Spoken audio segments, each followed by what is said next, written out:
I'll sit right there. And I'll be No, no.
Good morning. Microphone. These days I maybe.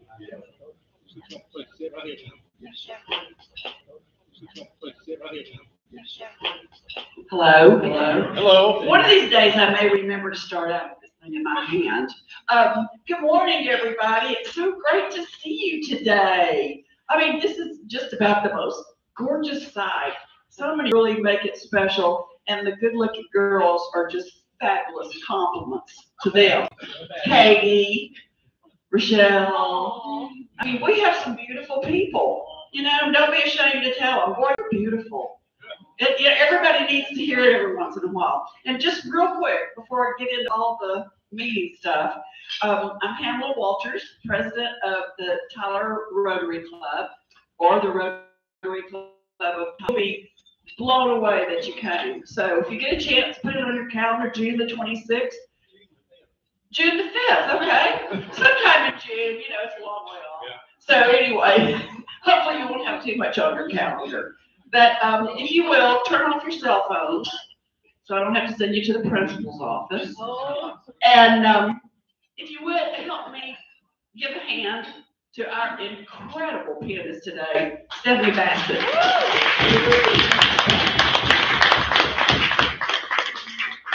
And Adam's picking up the bill, so you know. Okay, our microphone today has a mind of its own. David Jones,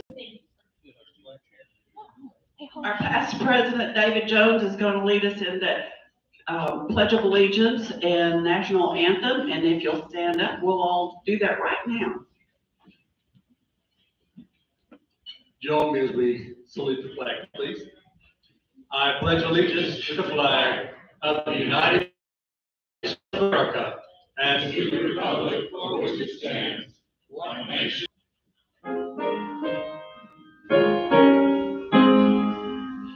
Oh, sing and you see, I'm a daughter light, what so proudly we hailed at the twilight's last gleam, whose bright stripes and bright stars through the perilous line, for the ramparts we watched were so gallantly streamed, and the rockets sang there, the bombs bursting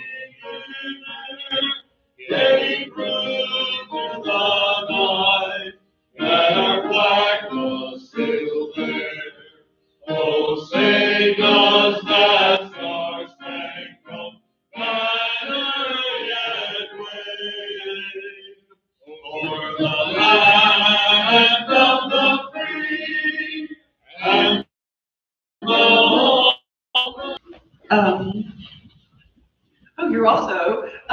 David's also going to help us introduce our guest today. And what else are you doing? Oh, and he's also going to send the invitation. Okay. So the mouth is moving, the mic is not. Don't think anything about that. All right, we are just so delighted that you're here today, and we're looking forward to a great time. And thank you for coming. First thing we'd like to do is recognize any of our visiting Rotarians today. So do we have a visiting Rotarian on this side of our room? Okay, how about in the middle? Visiting Rotarian, yes ma'am? Sarah Fox. I'm Sarah Fox. This is our Longview Great, and I'm also our district public image director. All right, thank you, Sarah. Glad to have you with us today. All right, how about on the far side of the room? Okay. Now let's greet those who will be our guests. So, yes, sir. I want to introduce Kimberly Spilling. Let's stand up, Kimberly. She's with Caldwell Banker and the guest of former District Governor Lee Montgomery today. Oh, thank you for being with us today. Glad to have you. All right. Anyone at the back table? Okay. How about here in the middle? I have two guests with me today. One of them is and then I'm a new coworker, Brooks Melton. Thank you. Appreciate that very much. All right. How about over here on the left side? Yes. Okay. Well, thank you for coming and being with us, and we are just so delighted you're here. Let's have our invocation, shall we? Lord God, we thank you that you've given us the opportunity to be here today to fellowship with friends and business acquaintances and new friends, and we just thank you for the privilege. We're excited about what we have the privilege of being in Rotary and reaching out into our community and making a difference in many people's lives. So thank you for the club. Thank you for the opportunity of serving our city, and also for the opportunity of serving in places all around the world as Rotary International is reaching out to individuals who are in need. So take the remainder of our time, bless our guests, bless our speaker, and may we leave today in better mood and a better attitude about going about our work and accomplishing our tasks of the day. We give you praise. In his name we pray. Thank you so much, David. David's a talented guy. And yeah, you don't know any of these people if you're a guest. And David came by my office this week and brought a letter that he had written to help promote and start, I don't know, soliciting, I guess, but not really soliciting funds for Camp B, our new Veterans Resource Center. And the letter was so eloquent. I said, David, you write and compose beautifully. I was an English major back in the old days. And he said, thank you. It only took me 5 days to write that letter. So, you know, sometimes it takes time. Okay, I want you to all please help me thank Lisa Norton, owner of The Roost, and Mike Cavanaugh for doing such a beautiful job of our day. My dear friend, the owner of KTV Radio and several others that I don't know all those numbers for. But Paul Gleiser gives us This Week in History. It's always fun. Thank you. Today, exactly 20 years ago today, exactly 20 years ago, almost the hour, the Space Shuttle Challenger exploded 73 seconds after liftoff from pad. The program was grounded for nearly 3 years, and the accident touched off a deep crisis within NASA. On the 29th, became the first 4 players inducted into the Baseball Hall of Fame at Cooperstown, New York. On the 30th of January, 1968, North Vietnamese forces began an all-out assault on South Vietnam concurrent with the Vietnamese New Year, the celebration called Tet. 80,000 troops attacked cities, towns, and military posts in South Vietnam. They breached the wall of the American embassy in Saigon, but did not see over the first of the offensive. Continued to approximately 3,000 troops. Communist forces lost 40,000. It was a U.S. military success, but it was not reported that way in the media here. The Tet Offensive resulted in a precipitous drop in support for the war by American citizens. On the 31st of January, 1945, another military story, Army Private Eddie Slovik was shot to death by an Army firing squad, having been convicted in court-martial of desertion. His last appeal for clemency went to Supreme Commander Dwight Eisenhower, who was weighed down by the enormous losses being suffered at the Battle of the Bulge. Slovik was the first Army execution since the Civil War, and there have been none since. On the 1st of February, 1861, by a vote of 166 to 8 in the state convention, and over the strenuous objection of Governor Sam Houston, Texas became the 7th state to secede from the Union. Sam Houston predicted, we quote, ignoble defeat for the South. Refusing to swear allegiance to the Confederacy, Houston was replaced as governor by Lieutenant Governor Edward Clark. On Tuesday, the 2nd of February, 1848, the Treaty of Guadalupe Hidalgo was signed, ending the Mexican War and ceding much of what is now California, Arizona, and New Mexico to the United States. And on Wednesday, the 3rd of February, 1913, the 16th Amendment to the U.S. Constitution was ratified. You're not going to like this one. It permitted a direct income tax on the people without apportionment to the states. Later that year, the Revenue Act of 1913 was passed by Congress, illustrating the principle of start small and grow, imposing an income tax of 1% on income exceeding $4,000. Yeah, that worked out well. Okay, if I turn the page. Here's Alan Alda turns 85 today. Tomorrow, Oprah Winfrey turns 67. On the same day, tomorrow, Tom Selleck turns 76. On Saturday, Gene Hackman will turn.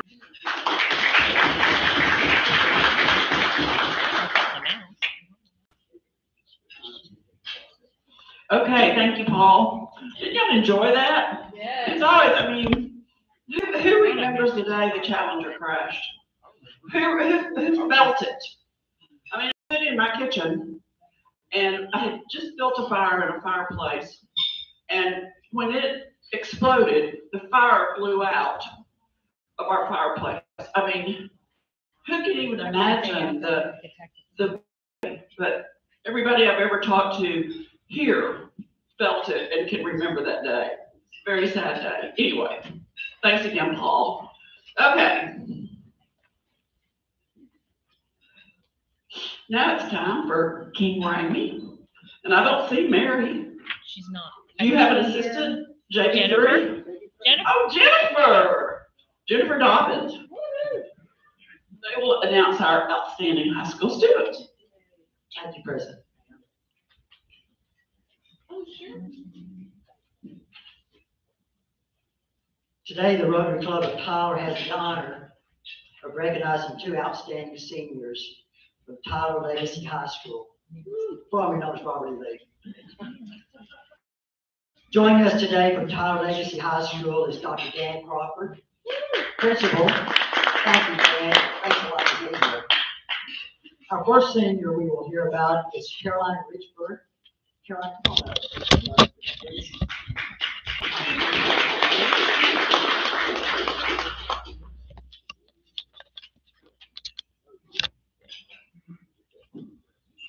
Joining her today are her parents, Rianne and Kenneth Richburg. Thank y'all for being here. We are recognizing Caroline today for her many accomplishments. The first one is consistently ranked first in her class since freshman year.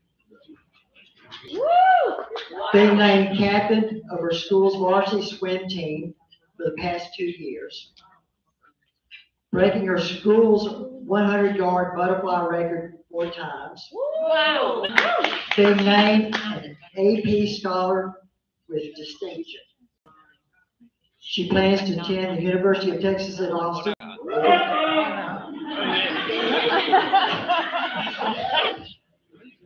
majoring in accounting.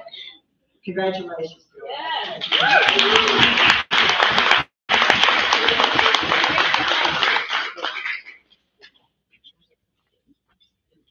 Thank you. Our second senior we'll hear about is Henry Jones. Henry, why don't you roll up, please?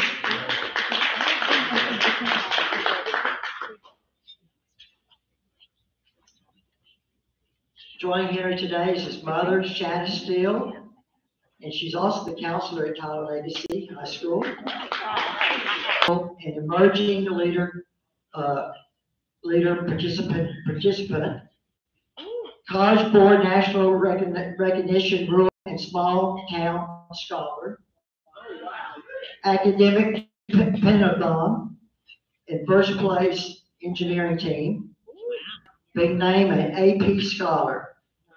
He plans to attend the University of Texas in Dallas and major in computer science. Congratulations, Henry. Thank you. Ladies and gentlemen, please rise as we recognize these two outstanding seniors. Caroline Pittsburgh and Henry Jones. Thank you, Dean. It's an honor to have you guys here. I'm always so impressed by the outstanding high school students because, you know, I kind of got through high school, I think, on a wing and a prayer. Yeah. I don't know what was wrong with my parents. You know, they just didn't tell me to do the things I should do. And so I really, really admire your parents. And because I know they had to have some influence on you, because mine had a lot of influence, not the best. Yeah, do not tell my mother. But it's just an honor to have you guys here. I'm always so impressed when I hear about your accomplishments. And even though King can't pronounce what Henry did, that's okay, because, you know, and Henry's precious little face, he's like, I can tell. No, you can't. This guy can't even pronounce it. But anyway, it's we're honored and thrilled to have you here. It's very, very special for us, and I hope it's special for you too. And I want to issue a personal invitation to all of you to come back anytime as my guests. I would love to have you. We meet here every Thursday at noon. We always have a fabulous Paul Gleiser wherever we went. And we always have a wonderful program. And so it's a fun hour, and I'm getting to meet these people and know them is really a true blessing in life. So thank you for being here, and congratulations to you two young adults. Our centennial celebration last year, put it on your calendar, June 5th. And let's see. Next week, we're going to have Jay Brooks, the Smith County Fire Marshal, here to speak. That ought to be pretty interesting. Yeah, it'll be good. And today, our speaker will be announced by our president-elect, who will follow me in this role. Our own process for me. Put your glasses on, then do what you need to. Our speaker today is Darlene Marshall, who is the Director of Trauma Support Services for the Children's Advocacy Center of Smith County. She grew up in Bullard, where she graduated from Bullard High School, and she also graduated from the University of Texas at Tyler with a Bachelor of Science in Education and a Master's in Curriculum and Instruction. She taught school for 32 years. Before she retired from teaching, she was named Director of Boys and Girls Club of East Texas, where she served for 4 years. What? Currently, she's the Director of Trauma Support Services for the Child Advocacy Center, where she's trained over 2,000 volunteers around here for this branch. She certifies others to be first responders for detecting and administering help during the mental health crisis. She's got 2 grown kids. One lives in Austin, the other one in New Jersey, and 2 delightful grandchildren. She likes to bake, spend time with her family, travel, and cheer for the Cowboys. And of course, she likes to shop. So please welcome Darlene Marshall. All right, well, someone cheered when they said Bullard, so you're already my favorite person in the room. Okay, awesome. My name's Darlene Marshall. I'm delighted to be here with you today. I am standing instead of Terry Smith, who is the CEO of the Children's Advocacy Center. And Terry had a meeting with the board. It was one of those big meetings of the year that she absolutely could not miss. So I am standing in her place, and I count that an honor. I'm a teacher. I'll give it the look. I'll give it the principal look. There you go. And so I'm glad to stand in her place. They were talking about in history. I do remember, I will not call the year, because it's been a long time. I was an educator for 32 years, and that was 6 years ago, so I'm no young chick. But when I was in high school, I received a $100 scholarship from the Rotary Club.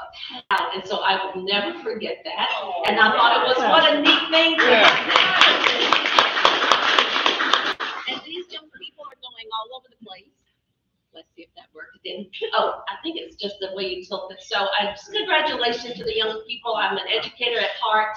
But today I'm here to share a couple of things with you. And one is just what we do and who we are as an organization at the Children's Advocacy Center. When I train teachers, and a lot of times I speak to church groups and women's job corps, wherever I can spread this that I'm so passionate about, I say that when you live in a town where you're going to move and have your being, there are some things you want. And has a Children's Advocacy Center. We are not court appointed help, but we advocate for children of abuse. And so when a child makes an outcry, whether that's to a teacher or to a neighbor or to a parent or a family member, a process is started.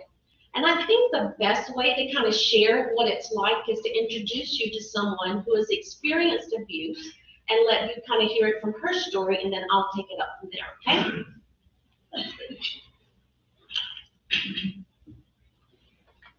I'm my own technologist today, which is not a good thing. My name's Amanda Fishback. I'm a survivor of abuse. Oh, hold on a second. I think I may have. Can you hear it? The projector's Growing not up, on. I was in a family that unfortunately Hold on a a second. lot of turmoil. My mom, Oh, you dad, can't see it here? Hold when on. I was born. Okay, hold on. Let's see what's wrong.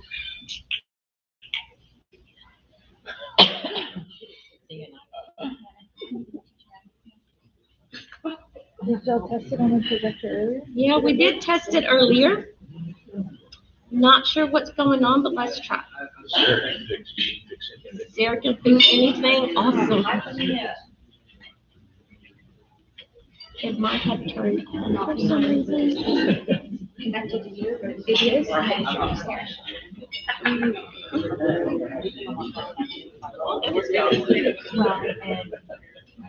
Here we go. I think it was on sleep. And then I can't seem to get this.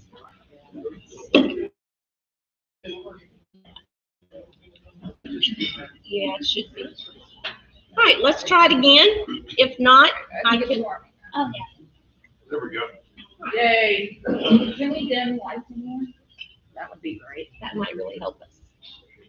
I think it's. Ooh. Okay.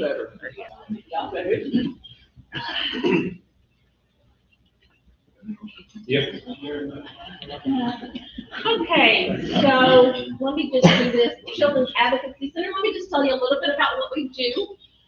When a child makes an outcry, any child from the age of birth to 17 years old who have been a victim of abuse, whether that abuse is sexual, emotional, physical, neglect, or if they've witnessed a violent crime or been exposed to a violent crime, then those children are directed to the Children's Advocacy Center, either through Child Protective Services or through a recommendation otherwise.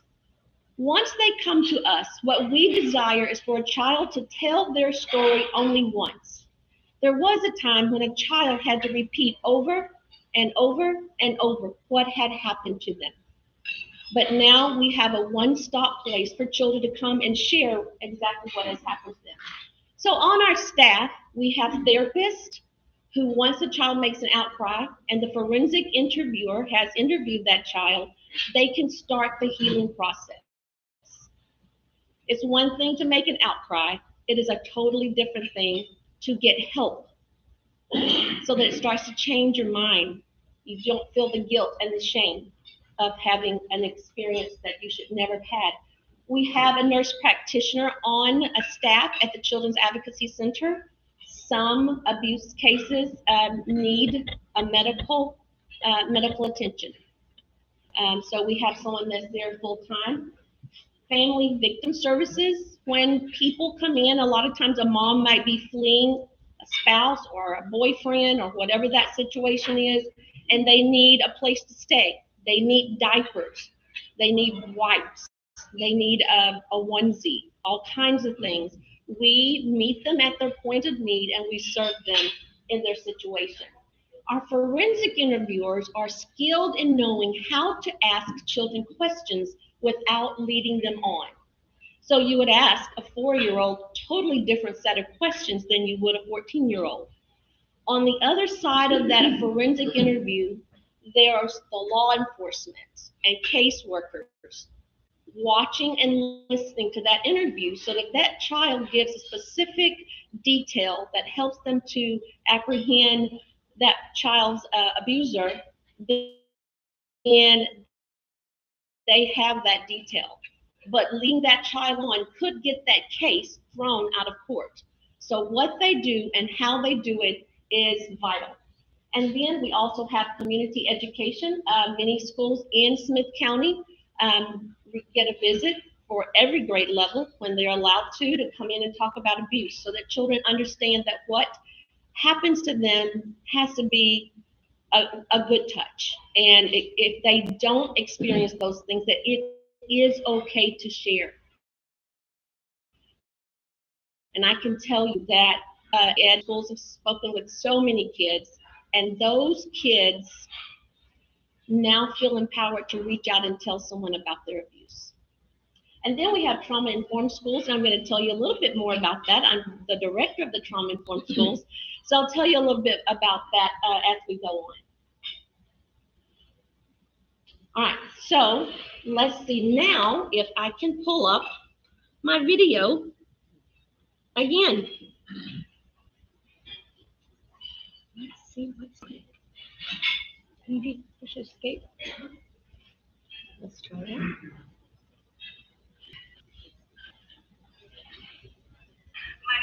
Okay, it's just not coming through. That is so strange. Not sure why. It's not coming through. Is it a YouTube video? It is on this, so it's already pre-recorded. I'll try one more thing and then I'll go back to what I was saying.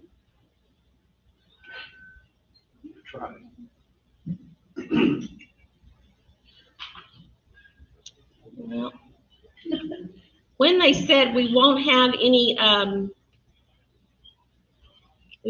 tech people for you, like, that's okay. I'll work this, I'll memorize it, and I'll make sure it works. And it's, of course, I did, and I practiced, and it's not working. So what I'm going to do right now, as a good teacher, are some cards for you to look at that will kind of tell you about abuse and what it looks like. So while you focus your attention on that, I'm going to try to fix this problem, if I can. I would try memorizing PowerPoint. Okay. And now you've got your other screen, so now you can pull up your video.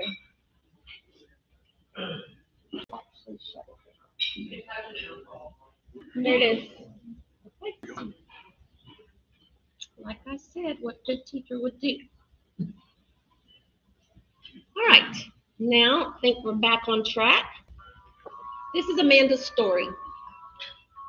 I'm going to start it from the beginning.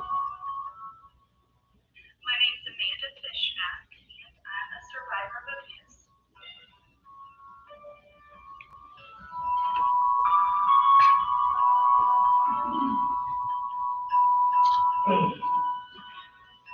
Growing up, I was in a family that unfortunately was just filled with a lot of turmoil. When my mom and dad were only 16 when I was born.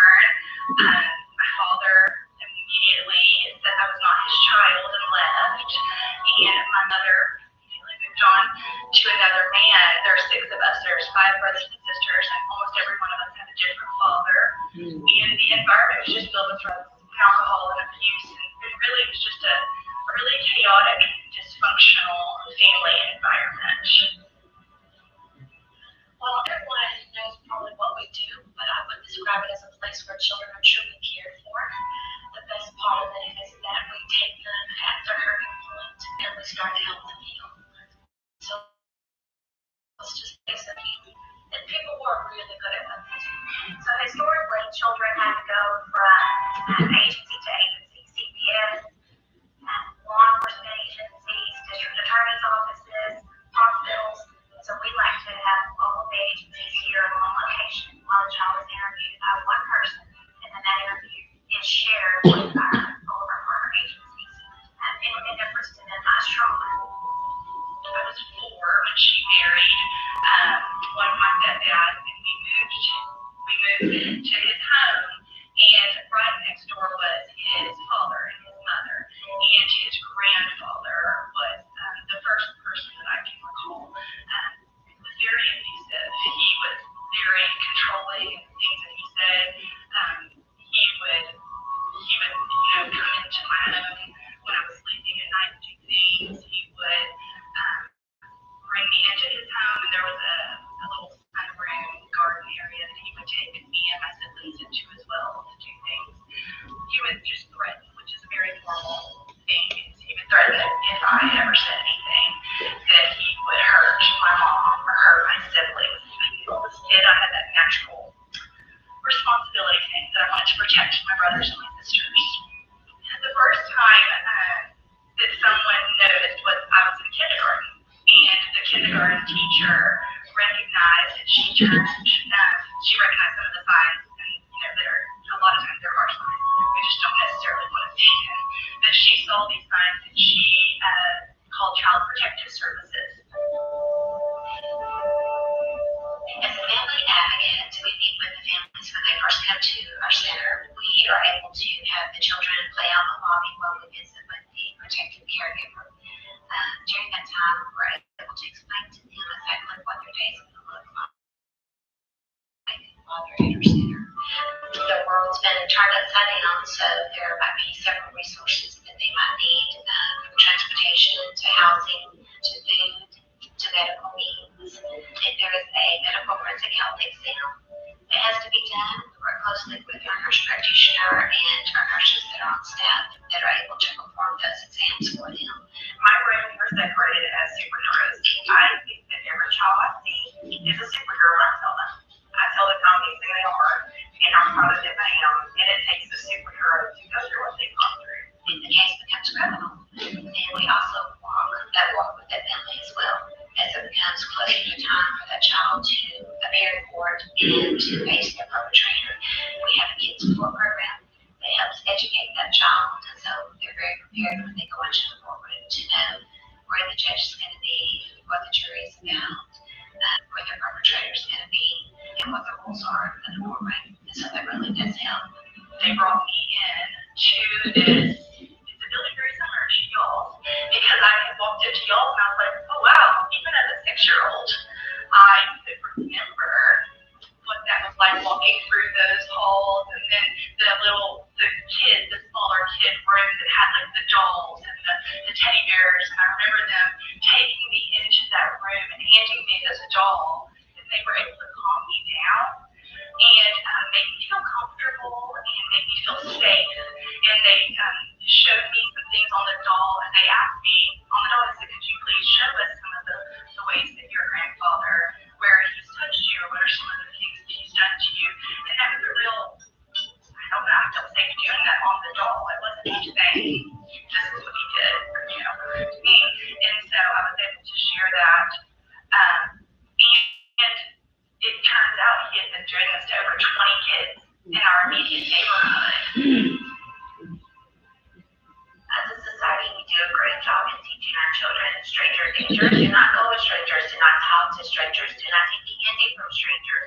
However, national statistics show us that children who are abused, 90% of them know who their perpetrator is.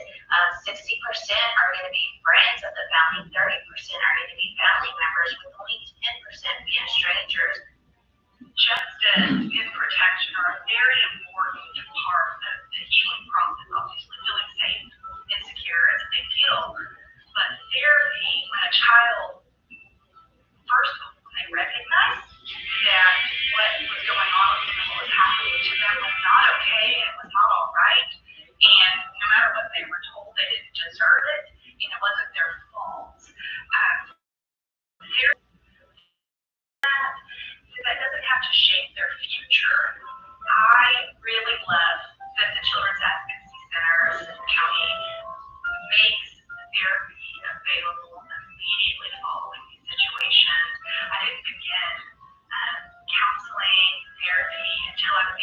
and the first case of abuse was when I was 5, that's when I was 6 about everything going on. I feel like some of the things that I endured and that I went through and that I believed about myself, those things could have been addressed much earlier. And I could have begun that healing process much earlier. So I love that they make that available. These children deserve a safe place to come and to tell their story.